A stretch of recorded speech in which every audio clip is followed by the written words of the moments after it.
ഒറ്റ രാത്രി കൊണ്ടാണ് ഉറുഗ്വേയിൽ നിന്നൊരു മാന്ത്രികൻ കേരള മണ്ണിൽ കാലുകുത്തിയത്. എന്നാൽ ആ ഒരൊറ്റ സീസൺ കൊണ്ട് ആരാധകരുടെ മനസ്സിൽ അദ്ദേഹം വലിയൊരു സ്ഥാനം അർപ്പിച്ചു. അദ്ദേഹം ഒരു മിഡാണെങ്കിൽ പോലും മൈതാനത്തിൻ്റെ പല ഭാഗങ്ങളിലും അദ്ദേഹം അവതരിക്കാറുണ്ട്.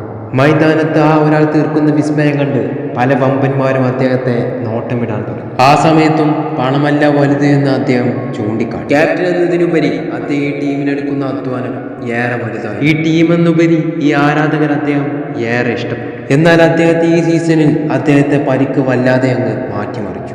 ആ മനുഷ്യന് വേണ്ടി കൈയടിച്ചവർ തന്നെ അദ്ദേഹത്തെ വിമർശിക്കാൻ തുടങ്ങി. ഇത്ര ആത്മാർത്ഥതയോടുകൂടി കളിക്കുന്ന ഒരു പ്ലെയറും ഇന്ന് ബ്ലാസ്റ്റേഴ്സിലില്ല. അദ്ദേഹം ഈ ടീമിന് വേണ്ടി നടത്തുന്ന പല അധ്വാനവും കണ്ടിട്ട് അദ്ദേഹം എന്തൊരു മനുഷ്യനാണെന്ന് വരെ തോന്നിപ്പോയി. അടുത്ത സീസണിൽ ആ മാന്ത്രികൻ ഇവിടെ തന്നെ തുടരുമെന്ന് സംശയം തന്നെയാണ്.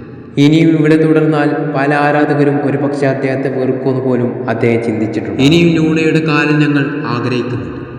ലൂണ മൈതാനത്ത് തീർക്കുന്ന മാജിക് കാണാം ഞങ്ങൾ ഇനിയും ആഗ്രഹിക്കും. അദ്ദേഹം മൈതാനത്ത് തീർത്ത പല ഗോളുകളും ഞങ്ങൾ ഇപ്പോഴും ഓർക്കുന്നുണ്ട്.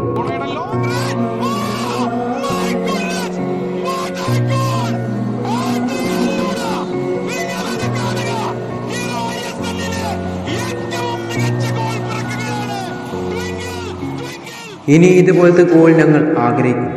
അദ്ദേഹം ഇവിടെ തന്നെ തുടരുമെന്ന് ഞങ്ങൾ വിശ്വസിക്കുന്നു. Love, respect, Adrian Nicholas Luna.